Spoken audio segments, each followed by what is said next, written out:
my YouTube channel, AbiBeaker. It's kind of a welcome back because I haven't posted in ages, even though I posted a week and a half ago saying I was posting soon. I've been incredibly busy doing a varied amount of things. My mother will appreciate this, but she runs a 1940s tea room and I've been working for her for a couple of days. We'll meet to get a 1940s tea room. I will put the link in the description below. That is irrelevant to my American Civil War reenacting, but that's where I've been spending my weekends. So I've been working for her, serving tea, coffee, camp coffee, cakes, cream teas, etc. So that's where my weekends and a couple of my evenings have gone. I've done a few charity events with her. Link in the description below. I don't need to keep talking about that. Let's talk about actually American Civil War. To start with, this video is going to be just an overview of Marbury Merry Days. So much happened on that weekend that I'd like to give it a little intro / overview type thing before I actually crack on with the videos that I've got. In total, I think I videoed over 41 videos that I need to edit and slowly get through, which I have done a few of them already, but I haven't got all the way through them yet, so fingers crossed I actually get through them and I can start posting them. So first of all, I want to post this video, and then I'll give you an overview of what's going to happen in the other videos. First thing I want to clear up is I've been asked why my YouTube name is AbiBeaker. In A Muppet's Christmas Carol there is a character called Beaker, who has an orange nose, or I believe a bright orange nose and a pink body, and all they say is me, me, me, me, me, me, me, me, me, me, like this. So that's where the Beakers actually come from, is that because as I was growing up and in more recent years, one, my nose is bright red, a little bit similar to Beaker's, and two, I sound like Beaker because I talk a lot, and when people get annoyed with me, i.e. my dad, he goes me, me, me, me, me, me, and calls me Beaker. So that is why my YouTube name is called AbiBeaker. There isn't anything specific about it other than that. I'm just used to that being something relevant, and that's how I remember it. So hopefully people can remember now that that's why I'm called Beaker. Dear me. I had to explain that. I've been asked by other reenactors that I reenact with as well why it's called AbiBeaker. So not necessarily relevant to the video, but something that's memorable at least and has a meaning behind it rather than just a completely random name. Now that's all out of the way, I am going to go into what we did at Marbury Merry Days. On the Friday I didn't finish work until 12:30 in the end, I think, or 12:20ish. And I wanted to finish work at 11:30, so finishing late isn't too bad, to be perfectly honest, but not ideal when I wanted to travel up north. But regardless, I didn't get there until about 3 o'clock, which was expected whether I left at 11:30 or whether I left at 12:20. So I don't really think it made that much difference. When I got there, there was two reenactors there, a sergeant major and a corporal, just starting to set up their tents, so I helped them, and then they helped me in correlation back.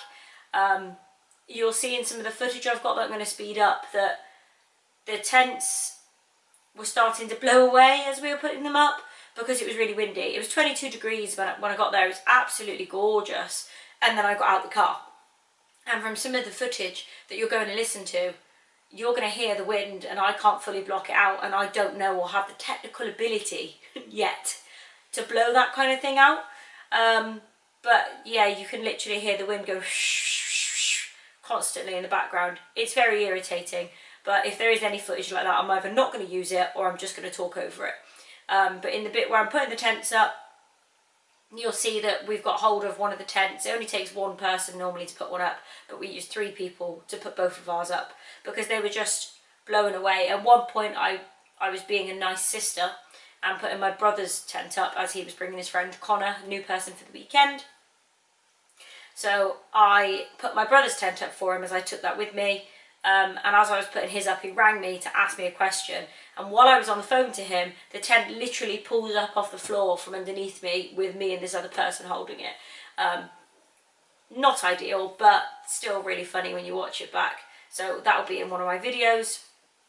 After we set the tents up, I spent about an hour, 45 minutes, an hour lining the front of the tents up. We always try and have the front of them in line with each other. I was going off of the tent to the left of me, and then once we got mine up, I was doing my brother's to the left of me as well. So about an hour in total of just repegging and unpegging, and then repegging, then unpegging to make sure it was in line, so I didn't have to ask anyone else to hold the tent while I moved it again. As the afternoon went on, more people arrived. Actually a really big turnout for both Confederates and Union. A really nice layout overall at Marbury Merry Days. So the church was up on the hill on the other side of the camp by the Confederates, and then it came down the hill into the Confederate camp at the bottom. Then a tree line, a load of other things that happened, which I'll go into a second, with like other periods that were there and dog shows and things like that. And then we were on the other side, and then there was another bank on the other side of us. In some of the evening footage on the Friday, I think I went up both sides so I could get views of the camp from both sides. It was actually really, really nice.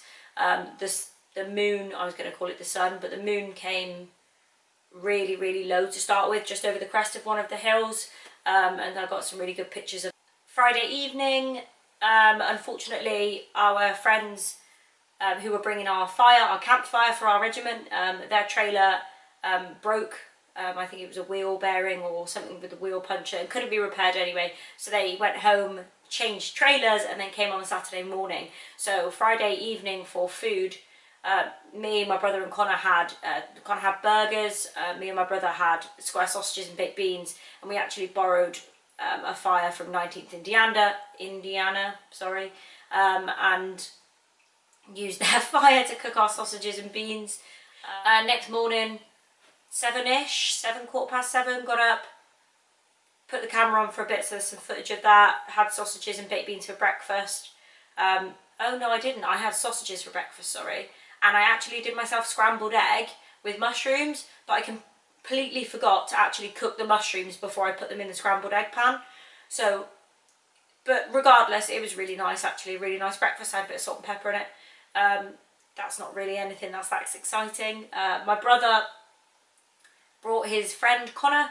He's never been before. I actually was really lucky, and Connor agreed to do an interview, which I will probably post as one of the next videos to go up after this one, of him for the weekend. And I videoed him on Sunday, asking him how he thought the weekend went and what he thinks of reenacting and everything like that. Yeah, I think he really enjoyed it, which is nice, and maybe he'll come to some more events and that I can take him to. I've known him for a long time, or my brother can take him to, or he's got his own car, to be perfectly honest. He can just bring himself, but to be nice and lend us kit, and we lent him some kit for the weekend, which was really, really good as well. Something I did forget is when I was setting up, I always take my camp bed, just in case I don't want to be on the floor or it is really, really wet. And I couldn't be asked to put it up, I'm not going to lie. So I didn't sleep on the camp bed. I just did a ground sheet, blanket, 2 double duvets, blanket on top. That was my plan, and I think that's what I'm going to stick with this season. I just find that when I'm on the floor, I'm A, more comfortable. Not that camp bed isn't comfortable, but I find the floor more comfortable. And B, it's more spacious, so I can actually spread out in my sleep, whereas a camp bed's bit more restrictive in terms of how you can move around, and my legs go dead a little bit more quickly on a camp bed, I think. So ground sleeping's better for me for the rest of the season, I think. I will take the camp bed just in case there are those events where you really can't sleep on the floor because it's really bad. The battle was Saturday. Union Army started off at the top of the church, on the top of the bank, firing down the hill into the Confederate camp, and that's how it started off. And actually that was really good, and it was the sharpshooters making their way down the bank. There were some brilliant pyrotechnics done. At the top of the church there is a pathway that goes through the church to where the public can walk to. I helped stop the public walking up and down there just for safety reasons. We had 2 cannons at the top by the church, and you can't have public walking up and down there. If you've ever been to a reenactment, you'll know that, or if you do reenacting, you'll know that there are safety procedures we need to follow. A couple of people do come and ask you, well, why are you blocking it off? And all you need to explain to them is quite simply, well, this is a safety regulation. We are firing a cannon, we've got live pyrotechnics. If you get too close to that and it goes off, and that's a severe burn to your face and you're in hospital. Obviously you don't put it quite like that, but that is the worst thing that can happen. You end up in hospital because you got burnt to your face. Not very nice at all to think about. Once you sort of put it as a dangerous position to people who ask you why you can't go through, then they kind of understand, and alternative routes were made for people so they could get to their cars, which is really good as well. Nice and secure away from any hazards. After the battle, Saturday afternoon, again, didn't really do a lot, to be perfectly honest. Saturday evening, had a stew, really nice stew. Everybody put a couple of tins in, and then we all sat there and had stew in the evening, including Connor, who wasn't planning on having stew with us, and we convinced him to, so I hope he liked it. I hope it wasn't too bad. Cooked that on the fire, very nice indeed. Saturday evening after food, there was a competition, a tug-of-war competition. Now, I don't know what the footage looks like for that, but that will be in the behind the scenes section. After that, we did some kids' horseshoes.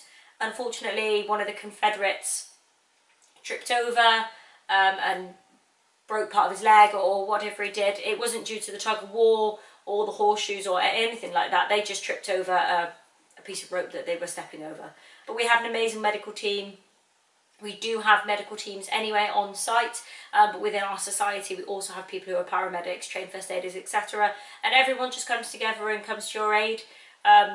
It was really nice to see that everyone just came to the aid, and people were like, we can drive if needs be to hospital. I was one of them who said that. Of course, with the situation, we couldn't move them. Unfortunately, they were taken by ambulance, but that's it at the end of the day. It depends. What happens is what happens. Everyone's a big family. We might fight against each other during the daytime, but in the evenings we are one big family, and we all try and pitch in to see if we can help whoever we can when we can.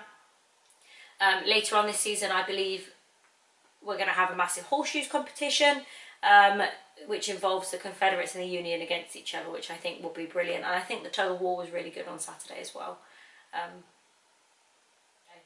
Sunday morning, woke up at about 5 AM, popped to the bathroom, and just walked around for a little bit. I find it so bliss when you can walk around a campsite and all you hear is ducks, geese, swans, coots, moorhens, or see them. Birds, blackbirds, robins, tits, anything like that. I absolutely love it.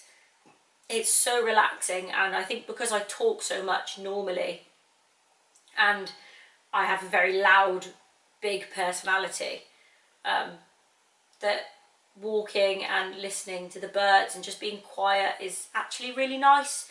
I wouldn't normally admit that to anyone in my family because I don't like silence. I hate it. I talk if there's silence. But when you're on your own and you're walking around a campsite at 5 o'clock in the morning, it was really, really lovely. I think I videoed myself at that time, so we'll see if that footage gets published or not, because I don't know what I looked like. Went back to bed and then got back up again, and I had breakfast basically. Sunday I videoed a bit of the other things that were going on, so just over the weekend. Let me read my book of what was actually going on over the weekend. So there was an arena for exhibitors, so there was classic cars. They were going in and exhibiting their cars into the arena and then coming back out again so people could walk around them. There was a fun dog show on the Sunday. There was a gun dog display or a gun dog chase just behind us as well on the Sunday, which was really nice.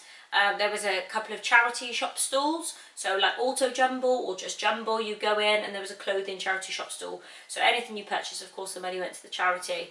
I bought several items myself, a couple of other reenactors did as well. There was a beer tent, 17 coffee, there were tea cakes, a varied amount going on at the show, and it was a really good show overall. Some craft stalls as well, some really good homemade crafts. Within camp on the Sunday, I managed to try and get some more Confederate footage because I felt that on the Friday and Saturday I'd purely only got Union footage. So Sunday I got some more of the Confederates. Also there was a lady in the Confederates, a lady of camp, knitting. She was making socks. I videoed that as well, so that's coming somewhere. And there was music practice, which really excited me, and I actually enjoyed it. I can read a bit of music myself, and I can play the recorder, and I can play a little bit of keyboard / piano, but I can't really necessarily play properly. All we needed to bring was a spoon and a cup, I'm not going to give too much more away for that one. That will be in a future video to come. We started to wind down the fire about 12 o'clock. I brought the fire home with me, that came in my car, but you don't want a heated or hot metal fire pit in your car when you're driving home. So from 12 o'clock onwards, there was no tea, no food cooked on there. We had everything in our tents, so snacks, water, etc., but no more cups of tea or coffee for the rest of the day. Packed down. We got to actually pack my tent in the day. So I would go in my tent, pack everything up ready, and then that's ready for 5 o'clock when we can decamp. We actually were allowed to go and collect vehicles from about 4:15, 4:30, I think. So we went and picked up our cars from the other side of the village, brought them back, and I was off of the site then by 5:20 to head home. Got home about 7 o'clock, unloaded the car, as I needed that for work on Monday morning. That is pretty much all of the dribble I'm going to talk about the weekend. Just to give some idea of videos to come, you're going to have the behind the scenes video as I normally do for an event, and a public eye video as I normally do for an event. So you're going to have minimum 2 videos for those. But the interviews that I conducted, I did some interviews with a first sergeant, I've done a sergeant major, another first sergeant, the newbie Connor, and then Catherine the musician that I spoke about, and a couple other people as well. So I'm going to put those videos as separate videos so people can actually watch them and see what the questions are. Some of the questions are the same on some of the videos, but everyone gives different answers. It was more of a Q&A session, so I asked them what their favourite thing is or what they do or don't like doing. I answered a couple of the questions as well. I don't have too much to say. I've probably talked really quickly and really fast, and it's probably me, like Beaker all the way through.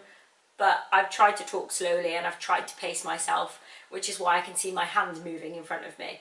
So I hope I haven't talked too fast. If I have, just go back and rewatch it again.